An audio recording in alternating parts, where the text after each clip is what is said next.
ಇಂತಹ ಸೌಹಾರ್ದತೆಯ ವಾತಾವರಣವನ್ನು ನಿರ್ಮಿಸಲಿಕ್ಕೆ ಕರ್ನಾಟಕದಾದ್ಯಂತ ಓಡಾಡ್ತಾ ಇರೋದನ್ನ ನಾವೆಲ್ಲರೂ ಗಮನಿಸಿದ್ದೀವಿ. ಅವರು ಇವತ್ತು ನಮ್ಮ ಜೊತೆ ಇದ್ದಾರೆ. ಹಾಗೆ ವೇದಿಕೆ ಮೇಲಿರುವ ಎಲ್ಲ ಗಣ್ಯಮಾನರು ಹಾಗೂ ಈ ಜಾಥಾವನ್ನು ಇಲ್ಲಿ ತನಕ ನಡೆಸ್ಕೊಂಡು ಬಂತಹ ಬಸು ಅವರು, ಶ್ರೀಪಾದ್ ಭಟ್ರು, ಹಾಗೆ ದಲಿತ ಸಂಘರ್ಷ ಸಮಿತಿಯ ಎಲ್ಲ ಒಕ್ಕೂಟದವರು ಹಾಗೂ ಜನಪರ ಸಂಘಟನೆಗಳು ಇದರಂತೆ ಕೈ ಜೋಡಿಸಿದಂಥವರು, ಇಲ್ಲಿಯ ಎಲ್ಲ ಗ್ರಾಮಸ್ಥರು, ನನ್ನ ಅಕ್ಕ ತಂಗಿಯರು, ಗ್ರಾಮ ಪಂಚಾಯಿತಿಯ ಇಡೀ ಗ್ರಾಮ ಪಂಚಾಯಿತಿ ಇದಕ್ಕೆ ಸಹಕಾರ ನೀಡಿದಂಥವರು, ಹಾಗೆಯೇ ಆ ನೊಂದ ತಾಯಿಯ ನೋವನ್ನ ಯಾರು ತಕ್ಕೊಳ್ಕೊಳಕ್ಕಾಗಲ್ಲ. ಆ ತಾಯಿ ನಮ್ಮ ಜೊತೆ ಇದ್ದಾರೆ. ಆ ದುಃಖನ ಯಾರು ಎಷ್ಟು ಹೇಳಿದ್ರು ಪದಗಳೇ ಇಲ್ಲ. ಆ ನೋವನ್ನ ತಗೊಳಕ್ ಬೇರೆಯವ್ರು ಆಗಲ್ಲ, ಮತ್ತೆ ನೋವನ್ನು ನಿವಾರಿಸಕ್ಕೆ ಪದಗಳು ಇಲ್ಲ ಅಂತ ತಾಯಿಯವರು, ಅವರ ಇನ್ನೊಬ್ರು ಮಗ, ಅವರು ಕೂಡ ನಮ್ಮ ಜೊತೆ ಇದ್ದಾರೆ. ಭಾರತದ ಸ್ವಾತಂತ್ರ್ಯ ಬಂದು 77 ವರ್ಷ ಆಗ್ತಾ ಬಂತು. ಹಾಗನೇ ಸಂವಿಧಾನವನ್ನ ಒಪ್ಕೊಂಡು ನಾವು 70 ವರ್ಷದ ಹತ್ತತ್ರ ಕ್ರಮಿಸ್ತಾ ಇದ್ದೀವಿ. ಅಂತಹ ಸಂದರ್ಭದಲ್ಲಿ ಏನು ಅಂಬೇಡ್ಕರ್ ಅವರ ಸಂವಿಧಾನದ ಪೀಠಿಕೆಯಲ್ಲೇ ಹೇಳಿದಂತಹ ಸ್ವಾತಂತ್ರ್ಯ, ಸಮಾನತೆ, ಜಾತ್ಯತೀತತೆ ಹಾಗೂ ಸಮಾಜವಾದ, ಈ ಎಲ್ಲ ತತ್ವಗಳನ್ನು ಹೇಳ್ತಾನೆ ನಾವು ಇನ್ನೂ ಆ ಅಸ್ಪೃಶ್ಯತೆಯ, ಜಾತೀಯತೆ, ಅಸಮಾನತೆಯ ವಿರುದ್ಧ 77 ವರ್ಷಗಳಾದರೂ ಹೋರಾಡಬೇಕಾದಂತಹ ಸ್ಥಿತಿ ಭಾರತದಲ್ಲಿ ಇದೆಯಲ್ಲ. ಅದಕ್ಕೆ ನಾವೆಷ್ಟು ಹೊಣೆಗಾರರು ಅಂತಲೂ ಪ್ರಶ್ನಿಸ್ಕೊಳ್ತಾನೆ ಅದರ ನಿವಾರಣೆಗೆ ನಮ್ಮ ಕೈ ಜೋಡಿಸಿದೀವಲ್ಲ ಇವರೇ ಎಲ್ಲರೂ. ಅದಕ್ಕೆ ಎಲ್ರಿಗೂ ಕೂಡ ನಾನು ಒಂದು ಸರಿ ಅಭಿನಂದನೆಗಳನ್ನು ಹೇಳಕ್ಕೆ ಬಯಸ್ತೀನಿ. ಯಾಕೆ ಅಂತಂದರೆ ಎಷ್ಟು ಜನ ಇಂತಹ ಅಸ್ಪೃಶ್ಯತೆ ಆಚರಣೆ ಮಾಡುವವರ ಸಂಖ್ಯೆ ಕ್ಷೀಣಿಸ್ತಾ ಇದೆ ಅಂತ ಒಂದು ಕಡೆ ಅಂದ್ಕೊಂಡ್ರು, ಸೌಹಾರ್ದತೆಯನ್ನು ಮೂಡಿಸುವ, ಸಮಾಜವನ್ನು ನಿರ್ಮಿಸುವ ಕೈಗಳು ಹೆಚ್ಚಾಗ್ತಾ ಇರೋದನ್ನು ನಾವು ಗಮನಿಸ್ಕೊಳ್ಬೋದು. ಜಾತೀಯತೆಯನ್ನು ಮೀರಿ ಮಾನವೀಯತೆಯನ್ನು ಹೇಳ್ತಾ ಅದರ ಜೊತೆ ಸಾಗಿ ಬರೋರನ್ನ ನಾವು ಯಾವತ್ತೂ ಒಳ್ಕೊಳ್ಳೋದನ್ನ ಇಡೀ ಕೃಷ್ಣಪ್ಪನವರ 70ರ ದಶಕದಲ್ಲಿ ಪ್ರಾರಂಭ ಆದಂತಹ ಕರ್ನಾಟಕ ದಲಿತ ಸಂಘರ್ಷ ಸಮಿತಿಯ ಒಂದು 50 ವರ್ಷದ ಒಂದು ಚರಿತ್ರೆ ನಮ್ಮ ಮುಂದೆ ಇದೆ. ಆ ಹೋರಾಟದಲ್ಲಿ ಭಾಗಿಯಾದಂತಹ ಅನೇಕರು ಇಲ್ಲಿದ್ದೀರಾ.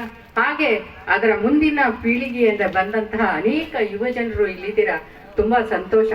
ಯಾಕೆ ಅಂದ್ರೆ ಆ ತಾಯಿ ನೋವನ್ನ ಹಂಚ್ಕೊಳಕ್ಕಾಗಿದ್ರು ಅವ್ರ ಜೊತೆ ನಿಂತ್ಕೊಬೇಕಲ್ಲ ನಾವು ಅಂತ ತಾಯಿ. ಹಾಗೇನೆ ಭಾರತ ಮಾತೆ, ಕರ್ನಾಟಕ ಮಾತೆ ಇಂತಹ ಯುವ ಜನರನ್ನ ಕಳ್ಕೊಳ್ತಾ ಹೇಗೆ ತಾನು ಭಾರತವನ್ನು ಭಾರತವಾಗಿ ಉಳಿಸ್ಕೊಳ್ಳಿಕ್ಕೆ ಸಾಧ್ಯ? ಭಾರತ ಅಂದ್ರೆ ಏನು 4 ಸರಹದ್ದುಗಳ ಭಾರತ ಅಲ್ಲ, ಇಲ್ಲಿಯ ಜನರೇ ಭಾರತ ಹೊರತು ಭಾರತದ ಸರಹದ್ದು ಜನರಲ್ಲ.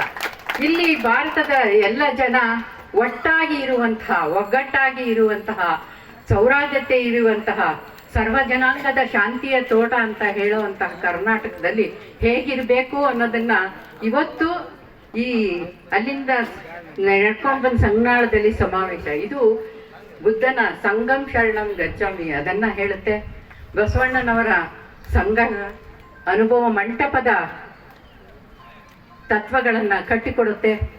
ಬಸವಣ್ಣನವರು ಇಲ್ಲಿ ಓಡಾಡಿದಂತಹ, ಬಸವಣ್ಣನವರು ನಡೆದಾಡಿದಂತಹ, ಬಸವಣ್ಣನವರ ತತ್ವಗಳನ್ನ ಹೇಳ್ತಾ, ಬುದ್ಧನ ಚಿಂತನೆಗಳನ್ನ ಹೇಳ್ತಾ, ಅಂಬೇಡ್ಕರ್ ಅವರ ಚಿಂತನೆಗಳನ್ನ ಈ ನೆಲದಲ್ಲಿ ದಾಖಲಿಸ್ತಾ ಇರುವಂತ ನಾವು ಎತ್ತ ಸಾಗಿದ್ದೇವೆ ಅಂತ ಹೇಳಿ, ಯಾರು ಈ ಕ್ರೂರತೆಯನ್ನ, ಯಾರು ಈ ಹಿಂಸೆಯನ್ನ ಮಾಡ್ತಾರೋ ಅವರಿಗೆ ಇವರೆಲ್ಲರೂ ಒಟ್ಟಾಗಿದ್ದಾರೆ. ನಾವು ಇನ್ನು ಮಾಡುವುದು ತಪ್ಪು ಅಂತ, ಅದು ಅಚಾತುರ್ಯವಾಗಿನೋ ಅಥವಾ ಮಾನಸಿಕವಾಗಿನೋ ಆಗಿದ್ರು ಕೂಡ, ಆದ್ರೆ ಒಂದು ಭಾವನೆ ಇದೆಯಲ್ಲ, ಇನ್ನೊಬ್ಬರು ನನ್ಕಿನ್ನ ಕೀಳು ಅಂತ ಒಂದು ಭಾವನೆ ಇದೆಯಲ್ಲ, ನಾನು ಅವ್ರಿಗಿನ್ನ ಶ್ರೇಷ್ಠ ಅನ್ನೋದು, ಈ ಶ್ರೇಷ್ಠತೆಯ ವ್ಯಸನವನ್ನು ಕಳೆಯುವಂತಹ ಎಲ್ಲರೂ ಸಮಾನರು, ಎಲ್ಲರೂ ಕೈ ಜೋಡಿಸ್ಬೇಕು, ಎಲ್ಲರೂ ಕೂಡ ಸಮನಾಗಿ ಬದುಕುವಂಥವ್ರು, ಎಲ್ಲರಿಗೂ ಇರುವಂತಹ ಹಕ್ಕು, ಅಧಿಕಾರ, ಅವಕಾಶ ಎಲ್ರಿಗೂ ಸಮನಾಗಿ ಇದೆ.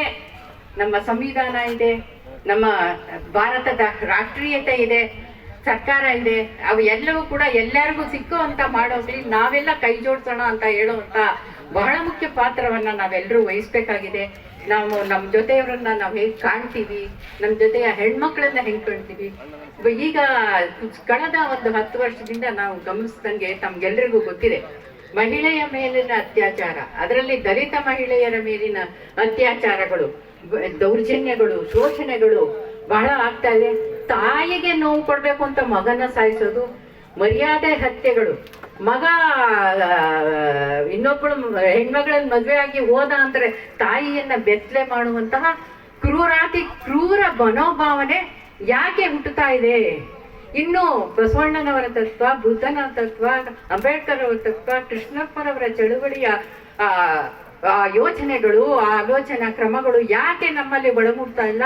ನಮ್ಮ ಯುವ ಜನರೇಕೆ ಹೀಗೆ ದಾರಿ ತಪ್ತಾ ಇದ್ದಾರೆ ಅಂತ ಹೇಳಿ ಒಂದ್ಸಲಿ ತುಂಬಾ ಆಘಾತ ಆಗುತ್ತೆ. ನಾವು ಎಷ್ಟೊಂದು ಚಳವಳಿ ನಾವು ಕೂಡ 40 ವರ್ಷದಿಂದ ಮಾಡ್ತಾನೆ ಇದ್ದೀವಲ್ಲ, ಯಾಕೆ ಇನ್ನೂ ತಲುಪಿಲ್ಲ? ಯಾಕೆ ಮುಂದಿನ ಪೀಳಿಗೆಗೆ ಅದನ್ನು ವರ್ಗಾಯಿಸ್ತಿಲ್ಲ? ಯಾಕೆ ನಮ್ಮವರು ಹಿಂಗೆ ಅಡ್ಡದಾರಿ ಇಡ್ತಾ ಇದ್ದಾರೆ ಅನ್ನೋ ಪ್ರಶ್ನೆಗಳು ನಮ್ಮ ಇಡೀ ಭಾರತದ ಚರಿತ್ರೆಯನ್ನು ನೋಡುವಾಗ ಸಂತರು, ದಾಸರು, ಶರಣರು, ಶಮನರು ಎಲ್ಲರೂ ಕೂಡ, ತತ್ವ ಪದಕಾರರು, ಅವಧೂತರು, ಅವರೆಲ್ಲರೂ ಹುಟ್ಟಿದ್ದಾರೆ. ಅವರೆಲ್ಲರೂ ಇದನ್ನೇ ಕುಲವೆಂದು ಯಾಕೆ ಬಡದಾಡ್ತೀರಾ ಅಂತಲೂ ಕೇಳಿದ್ದಾರೆ. ಎಲ್ಲರೂ ಇರೋಂಥ ಬುದ್ಧ, ಬಸವ, ಗಾಂಧಿ, ಅಂಬೇಡ್ಕರ್, ಫುಲೆ ಎಲ್ಲರೂ ಕೂಡ ಅದೇ ಹಾದಿಯನ್ನ ತುಳಿದಿದ್ದಾರೆ, ಅದನ್ನೇ ಹೇಳ್ಕೊಟ್ಟಿದ್ದಾರೆ. ಆದ್ರೂ ನಾವ್ಯಾಕೆ ಹಿಂಗಾಗ್ತಾ ಇದ್ದೀವಿ ಅನ್ನೋದು ಪ್ರಶ್ನೆಯನ್ನು ನಾವು ನಮ್ಮ ಮಕ್ಕಳನ್ನ, ಅದರಲ್ಲೂ ಗಂಡು ಮಕ್ಕಳನ್ನ ಸಾಕುವ ಕ್ರಮದಲ್ಲಿ ಏನಾದ್ರು ವ್ಯತ್ಯಾಸ ಆಗಿದೆಯಾ ಅಂತ ನೋಡ್ಬೇಕು. ಆ ರೋಷ, ಆವೇಶ, ಸಿಟ್ಟು ಇವನ್ನ ತಣಿಸುವಂತಹ ಮಾರ್ಗಗಳನ್ನ ನಮ್ಮ ಪಠ್ಯ ಪುಸ್ತಕದಲ್ಲಿ ಅಳಿಸಿವ, ನಮ್ಮ ಸಂಘಟನೆಗಳಲ್ಲಿ ಹೇಳ್ಕೊಟ್ಟಿದೀವ, ನಮ್ಮ ಧರ್ಮದಲ್ಲಿ ಅವ್ರನ್ನ ಒಳಗಡೆ ತೆಕ್ಕೆಯಲ್ಲಿ ತಗೊಂಡಿದೀವ. ಇದು ಎಷ್ಟೊಂದು ನಾನಾ